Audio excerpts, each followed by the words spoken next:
Shalom, selamat jumpa kembali dalam kasih Kristus. Pada hari ini kita kembali berjumpa dalam channel khotbah-khotbah saya. Dan sudah lama, sampai sekarang sudah hampir 5 bulan kita tidak berjumpa karena ada corona ini. Tapi percayalah, kita berdoa supaya Bio Farma yang sedang mengembangkan vaksin ini pada akhir tahun 2020 ini akan kita dapati. Dan sehingga kita bisa kembali beribadah secara normal seperti biasa sedia kala. Terima kasih sebelumnya. Mari kita akan memuji Tuhan terlebih dahulu sebelum kita dengar firman Tuhan. Ya. Jangan ditertawain ya, saya bukannya pandai nyanyi, tapi saya suka sekali memuji Tuhan. Ku ada sebab anugerah-Mu, ku ada karena kasih-Mu, Tuhan Yesus. Ku berterima kasih buat kasih rahmat-Mu. Terima kasih Yesus, Yesus. Terima kasih, hanya anugerah-Mu buat hidupku sekarang. Ku kan memuji-Mu selamanya. Terima kasih Yesus, Yesus. Terima kasih, hanya anugerah-Mu buat hidupku sekarang. Ku kan memuji-Mu selamanya. Ku kan memuji-Mu selamanya. Mari kita dengar firman Tuhan. Shalom. Saya akan beri tema khotbah saya pada hari ini adalah hidup itu adalah sebuah perjalanan. Ya, hanya satu kali dan sangat terbatas. Hidup itu sebuah perjalanan hanya satu kali dan sangat terbatas. Seperti halnya waktu, di mana sekali kita melangkah, kita tidak bisa akan mundur kembali. Hidup itu seperti batu es, saudaraku. Ya, dipakai tidak dipakai, dia tetap akan mencair. Begitupun hidup manusia. Suatu saat akan berakhir. Oleh karena itu, pergunakan waktu yang ada sebaik mungkin untuk kemuliaan hormat bagi nama Tuhan. Ya, puji Tuhan. Ya, kita lanjutkan. Saya akan bacakan dulu ayat firman Tuhan dalam kitab Ibrani 13 ayat 5b. Aku sekali-kali tidak akan membiarkan engkau, dan aku sekali-kali tidak akan meninggalkan engkau. Itulah janji Tuhan kepada kita. Bahwa kemanapun kita pergi, Tuhan selalu bersama kita. Oleh karena itu, kita harus punya rasa takut akan Tuhan untuk berbuat dosa. Nah, ketika Anda melakukan hal yang baik, saya percaya hidup Anda akan damai sejahtera di bumi ini. Itu rahasia kehidupan. Ya, oleh karena itu jangan seringkali berbuat kesalahan. Pergunakan waktu yang Anda sebaik mungkin untuk kemuliaan hormat bagi nama Tuhan. Amin. Nah, mari kita bacakan. Kita tidak pernah tahu hari dan saatnya kapan, di mana dan bagaimana akan lahir ke dunia dan memulai perjalanan hidup kita. Kita tidak pernah tahu kapan itu. Dan kita tidak tahu kapan kita lahir, kita tidak kapan kita dipanggil pulang oleh Tuhan. Oleh karena itu selalu Tuhan berjaga-jaga dan waspadalah. Karena dia datang seperti pencuri. Ya, dia tidak pernah permisi dulu kepada kita. Dia selalu tiba-tiba datang. Ya, apakah kita bersiap apa belum? Kita tidak bisa tahu. Oleh karena itu berjaga-jaga terus. Kita juga tidak tahu kapan akan dari hari. Kita juga tidak tahu apa yang akan dan harus terjadi di depan kita nanti. Kita tidak pernah tahu. Kita juga tidak pernah tahu hari dan saatnya kita harus menyelesaikan garis akhir perjalanan hidup kita. Ya, kita tidak tahu. Karena itu jangan takut dan terkejut kalau selama perjalanan hidup kita di dunia ini selalu ada dinamika kehidupan yang harus kita alami. Ya, kesulitan, masalah, penyakit, kita tidak pernah tahu. Oleh karena itu, ketika kita takut akan Tuhan dan kita setia kepadanya, maka segala masalah yang buruk akan dihindarkan oleh Tuhan. Karena kita kesayangannya, kita biji matanya. Oleh karena hiduplah dengan baik. Hiduplah rukun dengan keluarga.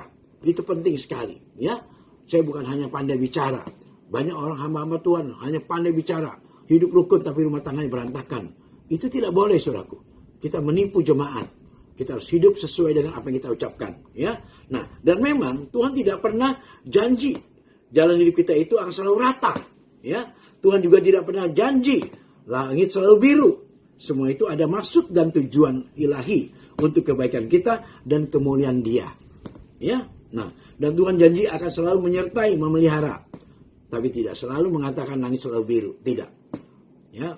Tuhan katakan Tuhan pasti akan melindungi kita. Ya, Dia akan menolong kita dan Dia akan memberikan kita kekuatan serta menunjukkan jalan yang harus kita tempuh seperti ada tertulis dalam Ibrani 13 ayat 5b tadi. Aku sekali-kali tidak akan membiarkan engkau dan aku sekali-kali tidak akan meninggalkan engkau. Sebab itu dengan yakin kita berkata, Tuhan adalah penolongku. Amin.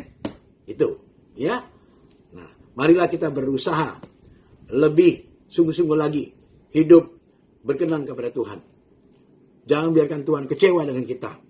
Mari kita hidup harus berkenan di mata Tuhan. Yaitu dengan perbuatan baik, beramal, dan setia, ibadah, baca Alkitab, dan menolong sesama, dan rukun dalam keluarga.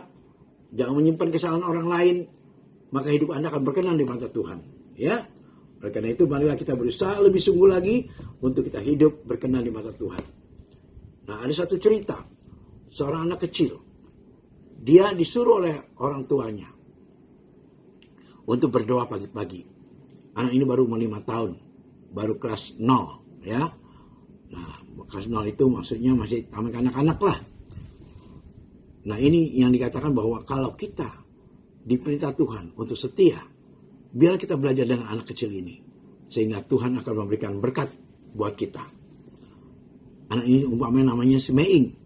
Dipanggil sama maminya. Ing, besok pagi mami minta Iing berdoa ya untuk papa mama. Dan jangan lupa jam 5 pagi sudah bangun. Karena kamu harus sekolah jam 7. Jadi udah siap-siap. Habis doa, jam 6 kamu harus mandi. Jam setengah 7 kita berangkat ke sekolah. Nanti sebelum kamu berdoa jangan lupa gosok gigi dulu, cuci muka dulu ya. Ya mami. Nah, anak ini memang anak yang penurut dan anak yang baik. Lalu waktu pagi hari anak ini nyetel beker, saudaraku ya, jam yang ada di meja itu. Lalu waktu jam 5 pagi tepat bunyi kring, papanya terbangun. Mas, suara apa itu? Nggak tahu, coba kita lihat. Nah, ternyata Meing bangun, Meing gosok gigi. Oh, dia bangun tuh berdoa. Kemarin aku suruh dia berdoa pagi-pagi jam 5. Ternyata dia pasang beker. Anak ini pintar sekali. Waduh, mami memang kasih upah berapa dia mau bangun seperti itu? Aku kasih 20.000 untuk jajan buat dia kalau dia mau bangun pagi. Dia gosok gigi tuh, lihat tuh.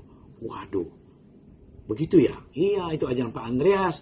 Kalau mau bangun pagi doa, gosok gigi dulu, cuci muka, ya. Minum air segelas. Ternyata anak ini nurut, saudaraku. Ya.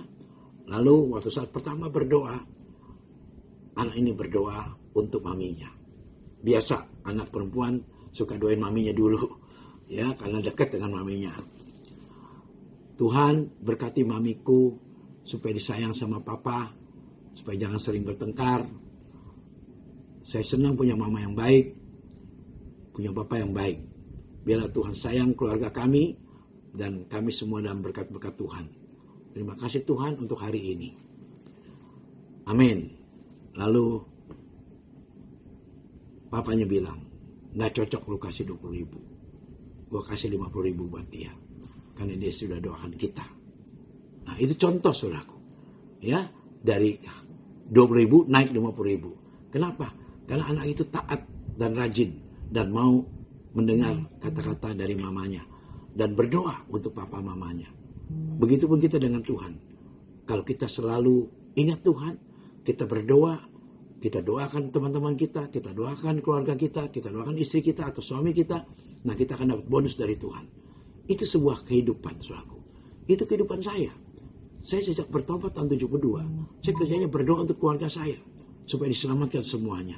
Dan akhirnya papi saya bertobat, mami saya bertobat, cihu saya bertobat, cici saya bertobat, seluruh keluarga saya bertobat. Itu karena doa. Ya, jadi kita harus banyak berdoa. Itu sebuah perjalanan hidup seperti itu. Ya, jangan kita lengah. Karena kita tidak tahu apa yang terjadi besok. Tapi ketika kita bersandar pada Tuhan, kita dekat sama Tuhan, Tuhan pasti akan jaga kita. Ya, dari segala macam hal, termasuk COVID-19 ini. Tidak akan bisa menyentuh tubuh kita kalau kita dekat dengan Tuhan. Karena ingat saudaraku, segala sesuatu tanpa izin Tuhan tidak mungkin akan terjadi. Oleh karena itu kalau Tuhan izinkan itu terjadi, semua karena kesalahan kita. Ya, bertobatlah. Maka saudara mulai hari ini saya ingatkan, banyak berdoa, banyak menyembah Tuhan, banyak memuji Tuhan. Ya, Tuhan memberkati. Mari kita berdoa untuk firman ini. Bapak, hamba percaya, walaupun firman ini singkat, tapi hamba percaya bahwa firman ini tidak akan tinggal diam. Dan Tuhan akan terus bekerja untuk menolong saudara-saudaraku yang mendengar firman Tuhan pada hari ini. Terima kasih Tuhan. Dalam nama Tuhan Yesus hamba sudah berdoa. Dan hamba percaya bahwa kami semua diberkati oleh firman Tuhan. Dalam nama Tuhan Yesus hamba sudah berdoa dan sudah mengucap syukur. Yang percaya katakan amin.